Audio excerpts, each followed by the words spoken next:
Nah, tapi kita bahas tentang kerasukan. Saudara, sering kita melihat kalau ada hamba Tuhan melayani, dalam itu setan keluar. Wah, yang dilayani pelepasan lari dia. Pendetanya juga ikut lari mengejar. Akhirnya menjadi Tom dan Jerry. Kejar-kejaran. Betul nggak, saudara? Juga ada yang melayani pelepasan. Ada yang melayani pelepasan sendiri, saudara. Saya berangkat sendiri, saudara. Jarang saya ngejak teman banyak. Ada ngejak teman 10, satu pegang kepala, lagi dikucil. Betul nggak, saudara? Ada juga yang melayani pelepasan, dia tutup mata demi setelah orangnya kabur di sana. Mana orangnya? Ada juga yang melayani pelepasan, saudara. Lawan jenis perempuan langsung telanjang bulat, saudara. Saya melayani gini.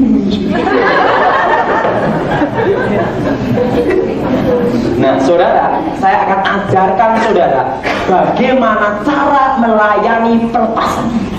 Saudara, sebenarnya mengusir setan dalam nama Yesus itu bukan karunia khusus. Ingat, bukan karunia khusus. Dan kedua, bukan talenta khusus, tetapi tanda setiap orang percaya.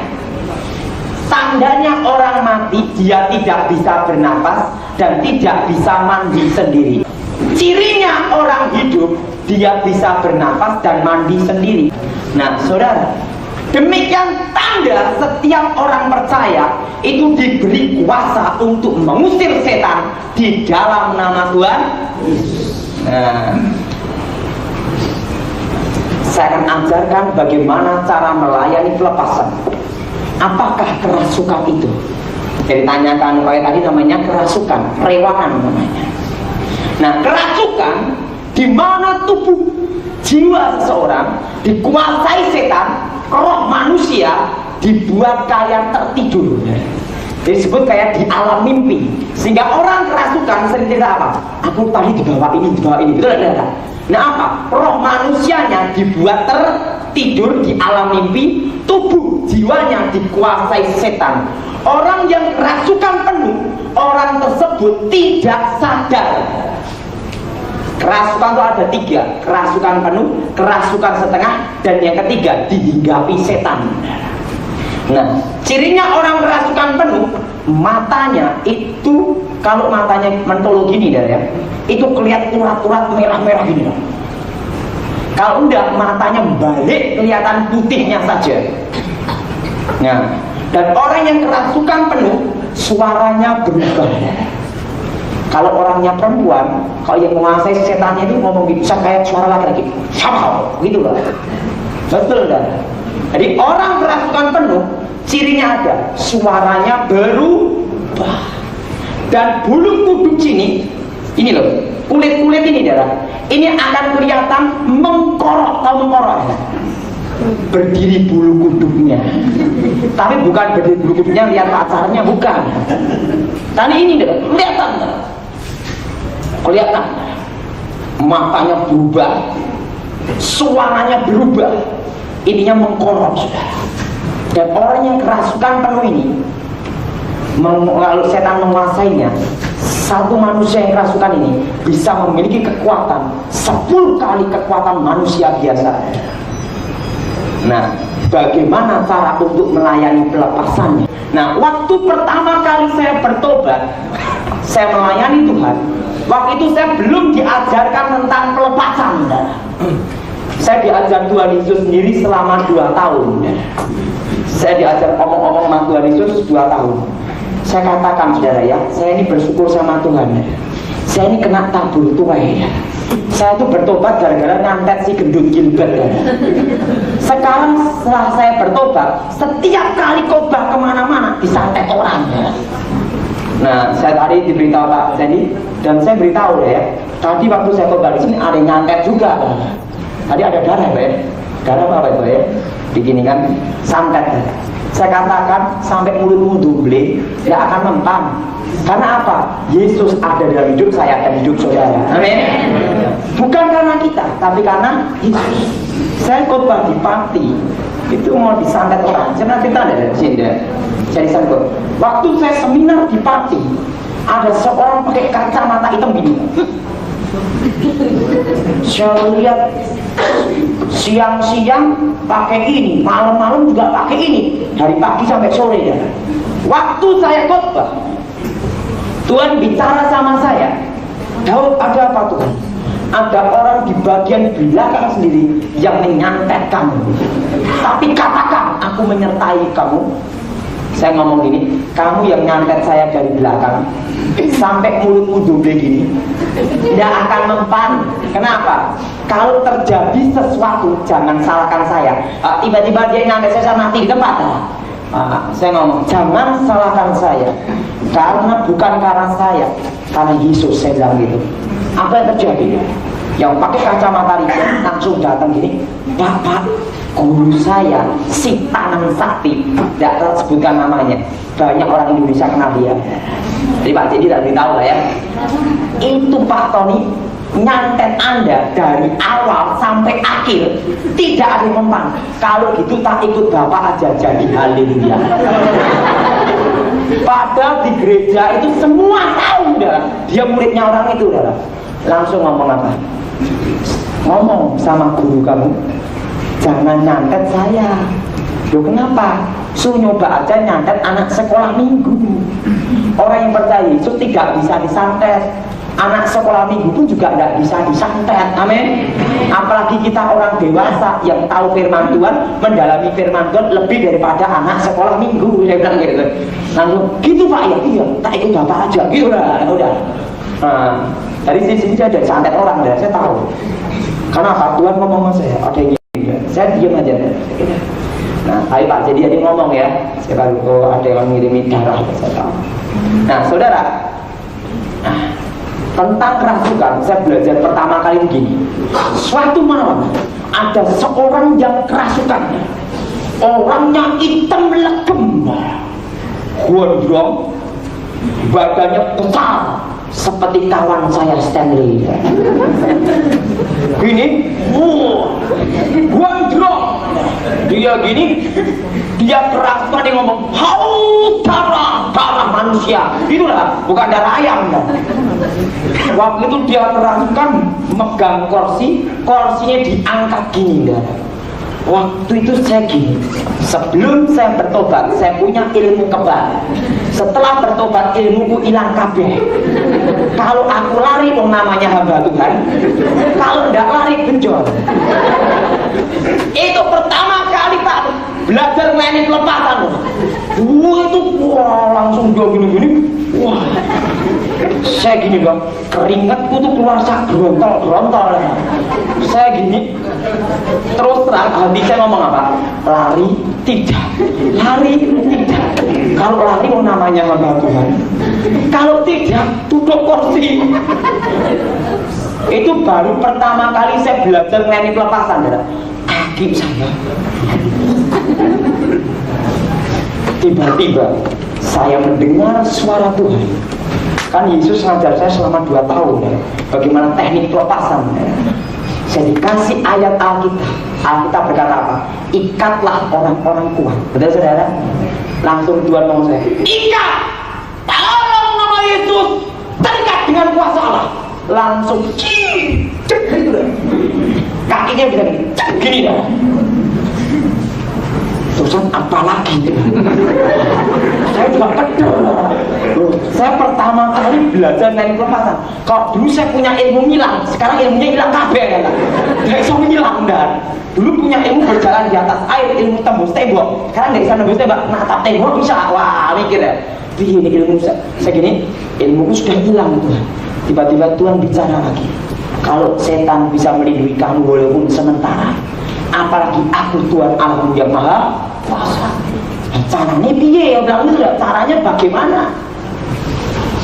Sang Tuhan jelaskan lagi, setan itu tidak bisa mati, betul kan? Sering kita melayani pelepasan, dalam itu setan keluar, betul setan keluar, tiba-tiba masuk ke, misalnya yang imannya lemah, masuk sini, sini kesurupan, itu masuk ke sana, akhirnya 3 hari 3 malam melayani setan pindah. Betul nggak saudara? Betul nggak saudara? Repotnya, saya pernah saudara, waktu saya belum tak layani saudara, Saya datang ke situ, setannya masuk ke anjing ya. Anjingnya itu wajahnya kayak orang tua, begini loh, besar segini dah. Saya gini kan, waduh Tuhan, kalau setan aku tidak takut tapi hauk. Itu adalah setan itu masuk ke hauk, muatan itu mencorong gini dah, menatap saya gini, mau nakam. Waktu saya diajar Tuhan, dalam nama Tuhan Yesus, terikat, langsung gitu dah. Nah, waktu saya diajar Tuhan, pertama ikat dulu. Nah, saat apa lagi Tuhan? Tahu, setan itu tidak bisa mati. Kalau kamu usir masih dengan kekuatannya, dia masih memiliki kemampuan untuk seketika pindah. Apa yang harus aku lakukan Tuhan? Kedua, patahkan segala tipu musya iblis. Di dalam nama Yesus, kami patahkan segala kuasa iblis. Saya patahkan, hancurkan. Dalam nama Tuhan Yesus, segala kuasa setan kami hancurkan dalam nama Yesus. Dan yang keempat, kami usir ke luar. Waktu tak gitu kan, wingwak, kursi ini tepat mengenai dekat jempol saya. Langsung saya gini, haleluya. Itu pengalaman pertama kali saya melayani pelepasan. Kenapa? Kalau saudara tidak ikat dulu dengan kuasa Allah, manifestasinya akan macam-macam. Pernah saya kalau ada orang kerasukan, waktu itu dia lari dia. Wah, saudara nggak perlu lari. Ngapain habis makan capcay, saya tuh ngayani pelepasan capek, habis lagi nafsu makannya. Nggak usah mengejar ya. Saat ada orang selain pelepasan, lari deh. Wah, lari deh. Saya diem gini. Dalam nama Tuhan Yesus, terikat dengan kuasa, datang kemari.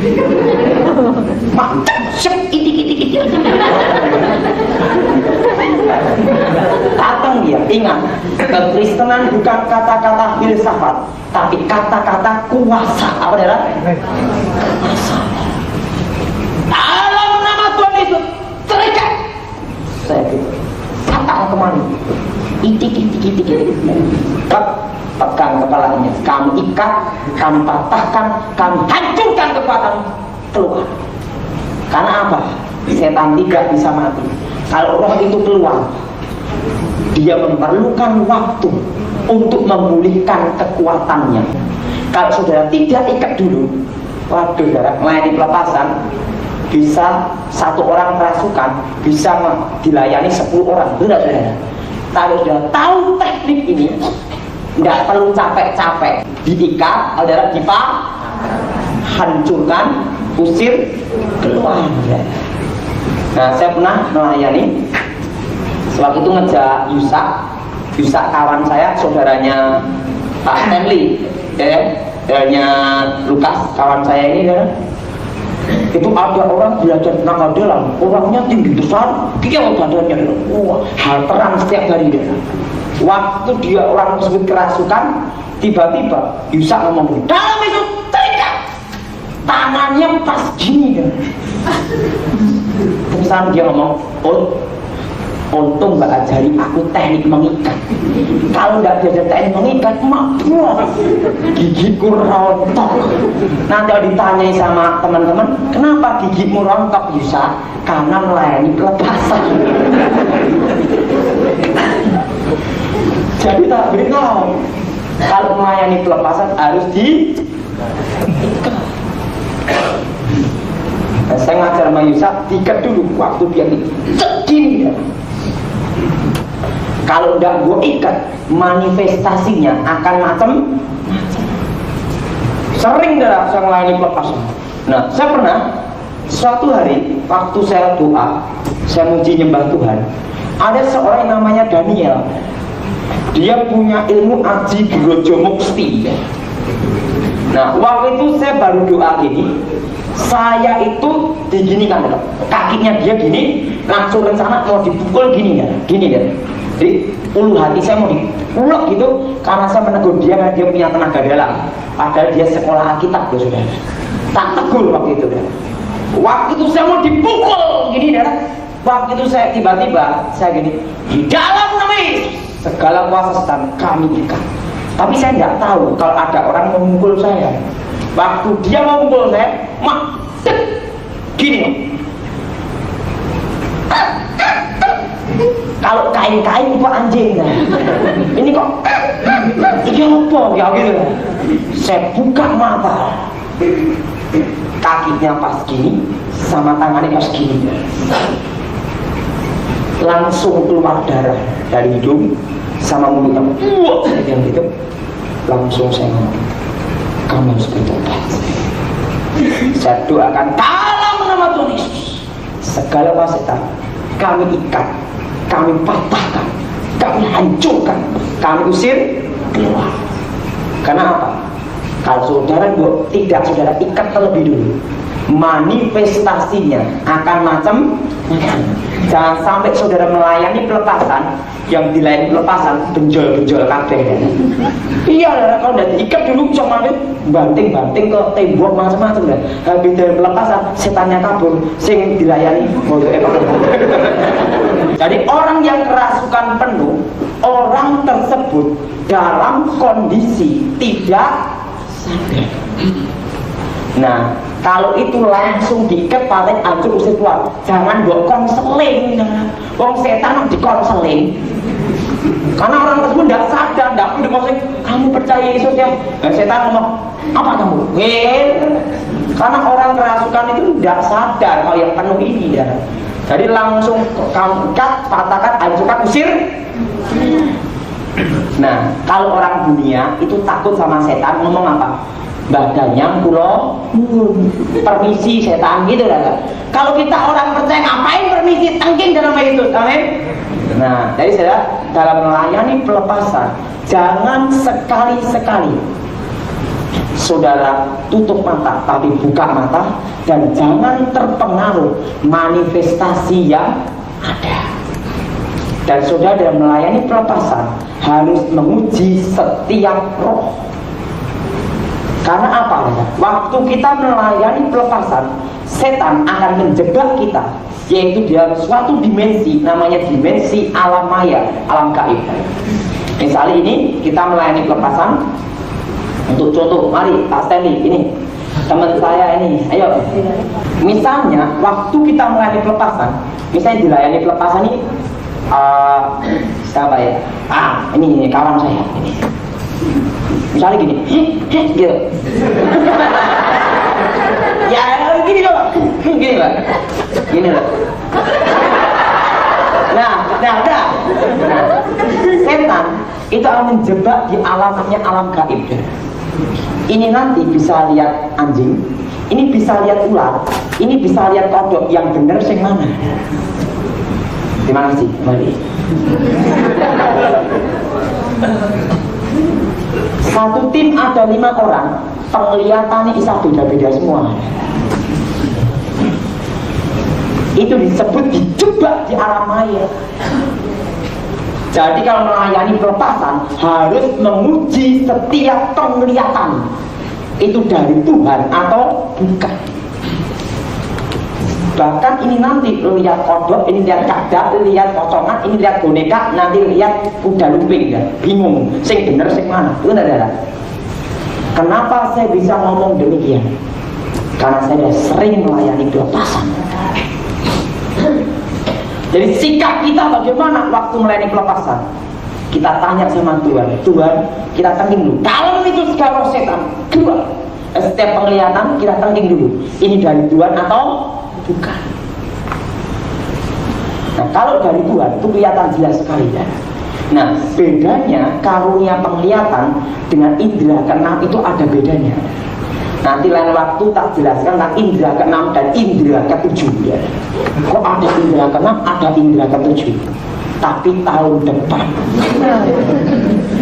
Nah, saudara, tak jelaskan dulu. Kalau indera keenam dari kuasa setan itu digunakan setiap waktu bisa. Kalau mau langsung lihat. Tapi kalau karunia penglihatan dari Tuhan, kalau Tuhan ngasih petunjuk baru tahu. Kalau Tuhan tidak ngasih juga tidak tahu. Terus terang, ada jimat di depan saya gini. Tuhan tidak memberikan saya penglihatan, tidak tahu. Tapi kalau Tuhan ngasih saya karunia penglihatan, Tuhan berikan saya penglihatan, karunia roh bekerja. Jimat disimpan di dalam tanah, saya tahu. Karena Tuhan beri saya tahu. Tapi tidak bisa digunakan seenak kita. Kalau kita ingin langsung dapat, enggak, saudara. Itu seturut kehendak Allah. Kalau indera keenam dari setan lain, saya katakan kepekaan mendengar suara Tuhan bukan indera keenam, tak beritahu. Tapi saya nyebutnya disebut indera ketujuh. Loh, kok saya nyebut indera ketujuh siapa? Aku sendiri. Kenapa? 7 adalah angka sempurna. Indera keenam ditantang alam nyata dan alam gaib. Padahal kalau kita berdoa itu menerobos alam gaib, menembus alam gaib, doa peperangan sampai menembus ke surga. Betul kan? Ada satu alam lagi, itu adalah surga. Jadi kepekaan mendengar suara Tuhan itu bukan indera keenam, tapi indera ke-7. Yang nyebut siapa? Daud sendiri, gitu ya. Karena apa? Kalau saya melayani pelepasan, orang ngomong, saya itu punya indera keenam. Saya juga ngomong, aku punya indera ke-7. Opo bilang itu? Apa itu? Nah, kamu akan tahu kalau kamu bertobat. Nah, beda. Jadi kalau kita bicara tentang indera keenam, itu selalu berhubungan dengan alam nyata dan alam setan. Angka 6 bicara tentang antikristus. Angka 66, saudara, angka manusia. Beda, saudara. Ya, jangan tahun depan tapi saudara ya. Nah, pada waktu Tuhan memberikan saya penglihatan, saya lihat. Tapi perlu saudara tahu, setiap penglihatan harus diuji. Ini dari Tuhan atau bukan? Karena apa? Kok dibuat konsentrasi supaya apa? Konsentrasi dalam pelayanan pelepasan supaya satu tim konsentrasinya pecah, ribut masalah penglihatan. Jadi supaya konsentrasi tim pecah.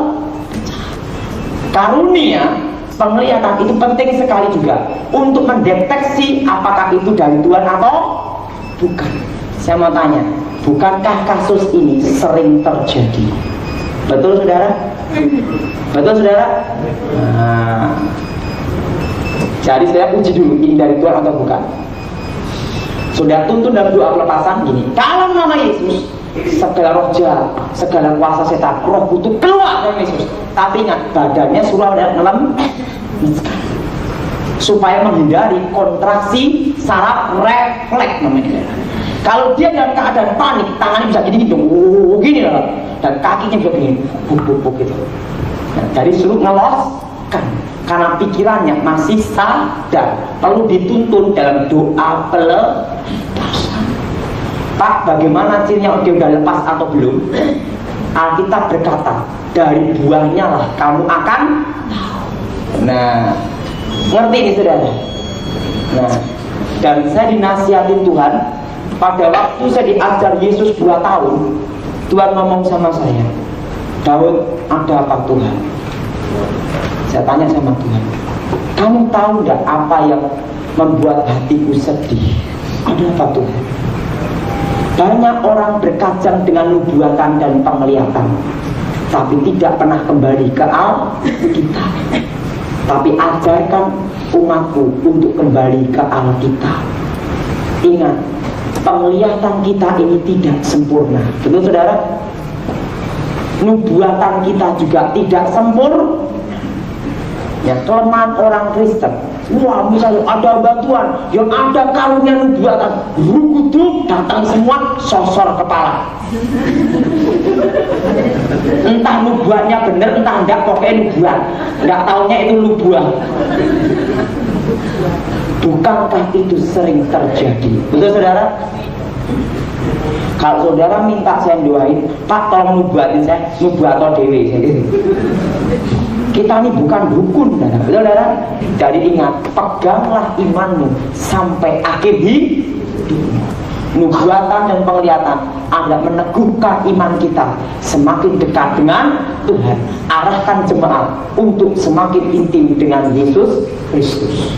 Nah saudara, kembali ke jalan yang benar. Jadi kalau orang yang dilayani pelepasan kerasukan setengah, tidak harus muntah-muntah. Memang ada yang muntah-muntah, ada yang kentut, tapi tidak harus kentut. Dan juga ada yang kejet-kejet. 100% itu biasanya manifest. Kita tuntun dalam doa pelepasan. Biasanya habis dilayani pelepasan, setan sebelum keluar dari tubuh manusia, setan itu licik, merusak saraf halusinasi otak kecil bagian sini. Jadi setelah kita layani pelepasan, sebelum dia mau keluar, dia itu merusak dulu saraf ini loh. Sehingga orang yang habis kita layani pelepasan, dia ngomong apa? Pak, aku bisa lihat setan ya Pak ya. Padahal dia sudah lepas. Itu saraf otak kecilnya kena. Kenapa setan merusak saraf otak kecilnya? Jadi pertanyaan itu, betul saudara? Supaya orang tersebut bimbang dan itu buka celah setan balik lagi ya. Jadi setan dikatakan penipu dan licik sekali. Sebelum melepaskan mangsanya, dirusak dulu saraf otak kecil. Nah, saya mau tanya, siapa yang pernah dilayani pelepasan angkat tangan coba. Ini ya, kepala bagian sini atau sini rasanya tidak enak kan? Rasanya kalau gon bagian sini kayak kemeng-kemeng tidak enak gitu. Saat badannya rasanya lemes, betul nggak ada? Karena apa? Setan itu licik sekali.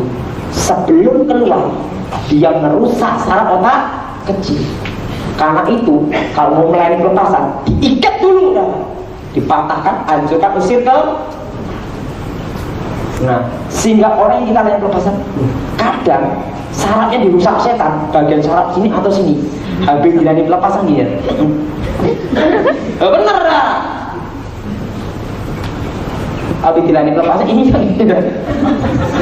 Yang ngalami angkat tangan. Ngalami tidak ya? Nah, iya ngalami. Kenapa saya bisa ngomong demikian? Karena saya terjun sejak kecil di bidang itu. Setelah saya bertobat, jadi saya ngerti darah. Karena apa? Itu saraf refleksnya dirusak setan.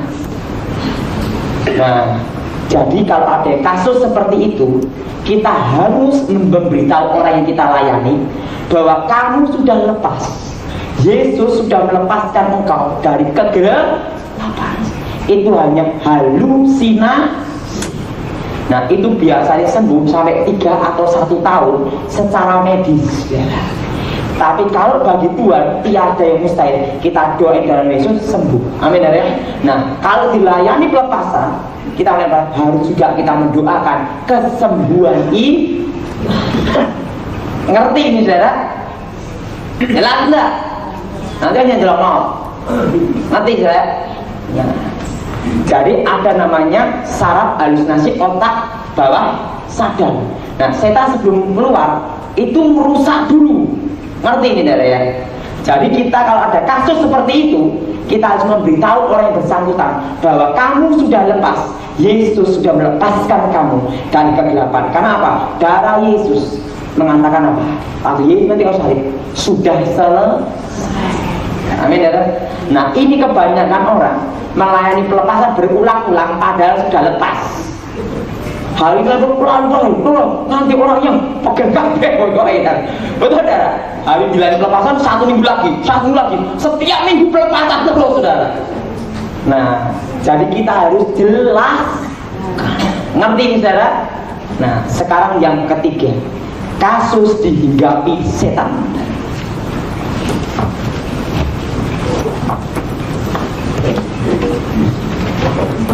Kasus dihinggapi setan. Nah, saudara, saya dibimbing, selain saya didoain pendeta Gilbert, ada yang membimbing saya, yaitu pendeta Stefanus Pinky dan Deborah Dewi. Mereka yang mengajari saya tentang pelepasan, dan mereka pula yang membimbing saya sampai saya sembuh ya. Ini pendeta Stefanus Pinky dan Deborah Dewi ya. Itu temannya Pak Gilbert juga ya. Nah, kalau Pak Gilbert sering ngomong yang dekor itu, gitu ya. Nah, saudara, kasus dihinggapi setan, orang tersebut dalam kesadaran masih dalam kesadaran mutlak, pikirannya masih sadar, tubuh jiwa rohnya masih sadar, tapi setan masuk di dalam tubuhnya mengikat jiwanya. Misalnya dukun-dukun praktek, waktu ngucapin mantra, dia sadar enggak saudara? Sadar, tapi tangannya mau gerakin sesuai perintah dari otak. Terusan tenaga dalam gini, sadar dari saudara? Orang bilang tenaga dalam sadar. Ini itu dihinggapi setan. Nah, kasus seperti itu perlu diadakan namanya konseling. Kenapa dikonseling? Karena kesadaran orang tersebut dalam kesadaran mutlak. Nah, itu perlu dikonseling. Nah, konseling memberitahu ini kamu itu kena terikat ini, mau tidak kamu dilayani pelepasan. Tapi kalau orang tersebut nantang, yuk Pak kita adu ilmu. Ini pernah saudara, dan saya mengalami ini hanya sekali, dua kali, berapa kali saudara. Waktu ada seorang dukun di Jawa Tengah, namanya Pak Bartok, dia ngomong, bisa tidak kita uji? Oke, saya gitu. Dia tatap mata saya tatap matanya dia 1 jam. Ini wedang teh manis, ini kacang sama roti. Saya makan kacang begini dah. Dia juga natap saya juga natap matanya dia 1 jam. Saat dia tertunduk gini, aku ngaku kalah. Waktu dia ngaku kalah, tak layani pelepasan, bertobat.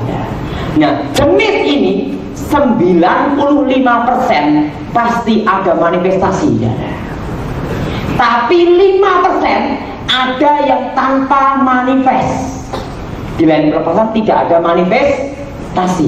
Ada itu 5%. Tapi 95% kebanyakan manifestasi. Ada dalam pelayanan pelepasan yang tidak ada namanya manifestasi. Tapi itu sedikit, jarang ya. Itu 5% aja. Nah, itu perlu dikonseling karena orang tersebut dalam kesadaran pikirannya masih sadar secara mutlak. Jadi konseling ini. Nah, kenapa tatap mata dengan mata? Ini bukan doktrin. Ini bukan doktrin ya. Mata. Kalau di dalam peperangan antar dukun, itu mata dengan mata gini ya. Siapa yang tertunduk kalah. Nah, saya pun juga gitu. Kalau saya menatap mata dengan mata gini loh, tapi tidak begini, biasa aja. Kalau ada makanan ya tak makan. Tatap biasa aja dengan anggun dan mempesona. Nanti dia tunduk, blek, kalah. Saya melayani pelepasan 8 dukun bertobat sudah. Termasuk kepala adat yang ada di Kalimantan sudah. Tatap mata. Karena apa?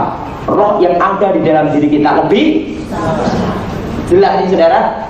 Jadi kasus seperti ini harus dikonseling karena orang tersebut kesadarannya masih mutlak. Nanti mana diikat, patahkan, ajukan, usir ke luar. Nah, bagaimana untuk mengusir setan kalau setan itu ada di rumah? Tak beritahu caranya, tapi ingat jangan bisnis rumah angker. Waktu saudara menginjakkan kaki saudara di tanah itu, Yosua mendapat perintah untuk menduduki tanah perjanjian. Nah, saudara kasih dalam Tuhan, ayat ini firman Tuhan itu juga berlaku untuk Yosua, tapi juga untuk kita pula. Amin. Nah, kalau saudara menginjak suatu tanah yang disebut tanah terkutuk, apakah tanah terkutuk itu? Kalau tanah yang pernah terjadi pembunuhan atau bunuh diri, tanah itu dimasukin setan. Itu disebut tanah terkutuk. Kalau ada suatu tanah ditanami kepala kerbau atau ditanami pusaka, roh-roh jahat itu disebut tanah terkutuk. Biasanya punya tanah seperti itu, rumah tangga hancur. Kedua, terjadi percekcokan setiap hari ya. Bahkan ada yang kematian, ada anak yang mati atau siapa yang mati, dan ada yang kebangkrutan, saudara. Nah, bagaimana cara untuk menaklukkan iblis di situ? Waktu dia menginjakkan kaki saudara di tanah itu atau rumah kontrakan, injak, Tuhan, Engkau sudah memberikan aku kemenangan. Amin. Firman-Mu mengatakan dalam kitab Yosua, yang diinjak kakimu, kuberikan kepada. Dan Tuhan, ini bukan doktrin, hanya pengalaman saya, adalah Engkau telah memberikan aku kemenangan, dan Engkau percayakan ini menjadi milikku, dan ini adalah milikmu Tuhan. Di dalam nama Tuhan Yesus, hai roh-roh jahat, setan-setan yang ada di dalam tanah ini, aku berkata kepadamu, kalau saya sering mengucapkan ayat Alkitab ini, setiap lutut harus bertelut, setiap lidah harus mengaku Yesus Kristus adalah Tuhan. Di dalam nama Tuhan Yesus, segala kuasa setan, segala kuasa iblis, kami ikat, kami patahkan kuasamu, kami hancurkan, keluar dari rumah ini. Dan segala perjanjian-perjanjian dengan iblis, ada tanah perjanjian dengan iblis ya, kami batalkan dengan kuasa darah Yesus. Dan di dalam nama Yesus, segala roh kutuk, roh jahat, roh mantra, roh kegelapan keluar atas tanah ini. Tanah yang terkutuk ini diubah Allah menjadi berkat. Amin ya kan? Tanah yang terkutuk ini diubah Allah menjadi adalah berkat dalam nama Yesus. Nah, nanti setelah itu rumah, di dalam nama Tuhan Yesus, segala kuasa-kuasa setan yang ada di rumah ini, di atmosfer rumah ini, aku berkata kepadamu, setiap lutut harus bertelut, setiap lidah harus mengaku bahwa Yesus Kristus adalah Tuhan. Di dalam nama Tuhan Yesus, segala kuasa setan, segala kuasa iblis, segala roh-roh jahat, kami ikat, kami patahkan, kami hancurkan, kami usir keluar dalam nama Yesus. Dan darah Yesus menguduskan rumah ini, terpercik atas pintu-pintu rumah ini, dan seluruh rumah ini dikuduskan menjadi milik Tuhan Yesus. Dan rumah ini Tuhan, Engkau sucikan dengan kuasa darah Yesus. Ingat, angkat pujian, menyembah Tuhan dulu, baru ditengking. Kalau yang dapat karunia berbahasa roh lebih dulu, baru ditengking dalam Yesus. Nampak? Nanti kalau keluar pindah kemana, itu bukan urusan saudara. Penting dia kabur. Nah,